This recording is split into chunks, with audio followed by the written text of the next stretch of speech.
Біздің үйіміз Салауат Шығыс Қазақстан облысы жастар қоғамдық бірлестігі биылғы жылы үлкен бір жобасын жүзеге асырдық. Ол тарих ақтаңдақтары деген. Яғни бұл жобаны алғанымызға біз өзіміз қатты қуаныштымыз, өйткені бұл жоба басқа жобалардан, мысалы осы биылғы таңдағы 50-ден астам жоба болатын болса, соның ішіндегі бір ерекше жобаның бірі болды. Ол яғни тарихқа байланысты, ұлт зиялыларына байланысты болғаннан кейін біз кішкене жауапкершілігіміз жоғарырақ болды деп енді өзіміз де солай есептейміз. Жоба 5 айға созылды. Жоба аясында 9500 адам тікелей қамтылды. 1 миллионнан астам адам жанама қамтылды.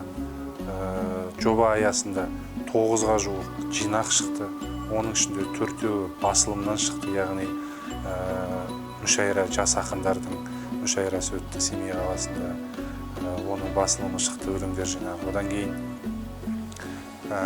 жас тарихшылар форумы өтті. Яғни еліміздің 17 қаласынан 17 жас тарихшы келіп, бір мәселені бір уақытта бір жерде талқылады. Оның да жинағы шықты. Одан кейін тағы бір ерекшелігіміз ол ғылыми практикалық конференция өтті. Ол Семей қаласында өтті. Оған мәжіліс депутаты, академик Хангелді Абжанов ағаларымыз, бірнеше институттың директорлары, мықты ғалымдар келіп, ол да бір үлкен жоғары деңгейде өтті. Сосын тағы бір ерекше мақтанатынымыз ол Қазақстандағы, яғни 17 қаладағы, яғни 14 облыс, 3 үлкен мега қаламыз болатын болса, мегаполис. Солардың мектептерінде 500-ден жуық балаға дәріс оқытылды. Яғни азалы жаңағыдай репрессия, қазіргі таңдағы комиссияның жұмыс істеп жатқаны, қандай бағытта жұмыс істеп жатыр, қандай топтар бар деген сияқты. Осындай бір енді үлкен жұмыстар атқарылды. Тағы бір атап өтетініміз ол өзі жалпы президентіміздің жыл басындағы бұйрығына байланысты 11 жұмыс тобы жұмыс істеп жатыр ғой. Ақтау мәселесі бойынша сол 11 жұмыс тобына тартылатын 55 ғалымды республикалық тарта отырып 11 тақырыпқа әрқайсысы 15 минуттан кем емес видеоролик түсірілді. Оған да жаңа ғалымдарымыз, үлкен белді ғалымдарымыз Оралдан, Шымкенттен, Тараздан, Көкшетаудан, Қарағандыдан, Семейден, Астана, Алматыдан 56 ғалым тартылып, осы үлкен бір видео репортаж жасалынды. Біз енді жалпы азаматтық белсенді жалпы осы айтамыз ғой, ЦПГИ дейміз. Бұл ұйыммен бірінші жұмыс істеп жатқан жоқпыз, екінші жыл. Осы жобаны аман-есен ойдағыдай атқарып шыққанымызға өте қуаныштымыз. Бүгін мәресіне жетті, қорытынды есебін бәрін өткіздік, өте қуаныштымыз. Алдағы уақытта жұмыс істеуге тек қана. Мен ойлаймын, бұл жоба біз енді әрине бұл осы жаңағы Ақтау, яғни комиссияның жұмысын әрі қарай бір керемет дамыту бағытта болған жоқ. Біздікі сол жаңағы жұмыс тобының жұмысын халыққа насихаттау деп ойлаймын. Ол жағын біз өзімізге қойылған 100% алдымызға қойылған міндетті атқарып шықтық.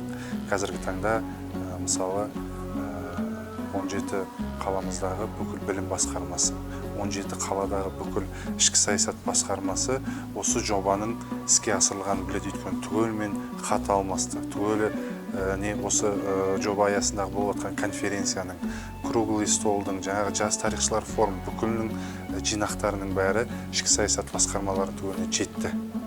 Және осы жаңағы шығарылған ең бір атап өтетіміз 1928 жылғы декрет дейді. Бұл өзі жалпы тарихта сондай бір өзі кезең бар. Осы тақырыпта жинақталып шыққан архивтік құжаттар. Осы кітапты біз түгел 17 қаладағы үлкен деген 2 кітапханаға бір данадан жібердік. Яғни ол жеткізілді. Қазір солардың өздерінің лишний жеке қорына түсті. Яғни кейін мұны жас тарихшылар немесе ғалымдар керек болатын болса, осыны алып өздеріне керек мағлұматты ала алады. Өте жоғарғы деңгейде қабылдады. Өйткені мысалы біз мектеп мұғалімдерімен де жұмыс істедік, жоғарғы оқу орнының басшылығымен де жұмыс істеген кезде бәрі тек қана оң көзбен қарап, осындай жобаның бар екеніне ризашылықтарын білдіріп, және осы жобаның осындай деңгейде өтіп жатқанына өте қуанышты екендіктерін көріп тұр. Жаңа айттық қой, бірнеше басылымнан өнімдер шығардық деп, соның бір ішіндегі атап өтетініміз бұл 1928 жылғы декрет, яғни тәркіленген тағдырлар дейді.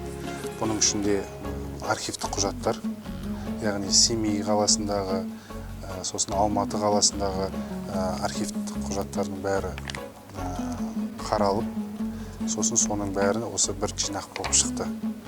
Ол енді бұғанға дейін бұл материалдар енді шықты ғой, бірақ жеке-жеке бөлініп шығып жүрген, бәрі бірігіп шығып отырғаны осы алғашқы рет.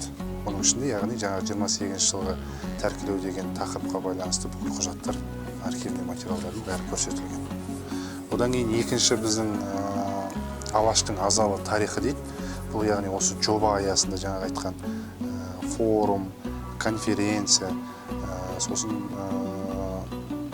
ғылыми жоба, тағы да басқа үлкен іс-шараларға келген мақалалардың барлығы бір жинақ болып шықты. Яғни бұнда мысалы мені Хангелді ағамыздың, Берік Әбдіғали ағамыздың, осындай белді тарихшыларымыздың мақалалары жинақталып шықты. Үшінші жинақ енді ол бізде жаңа айттық қой, жас ақындар мүшәйрасы өтті деп, қасіретті жылдар, қасиетті жырлар дейді. Сол 17 қаладан қатысқан бүкіл жас ақындардың өлеңдері осы жинаққа басылып шықты. Одан да басқа енді бірнеше өнімдер болды. Мысалы, қорытынды жинақ дедік, тағы да басқа форумның жинағы бар, конференцияның жинағы бар. Оның барлығы тағы бір ерекше атап өтетініміз түгелі 17 өңірдегі ішкі істер басқармасына түгелі таратылып жеткізілді.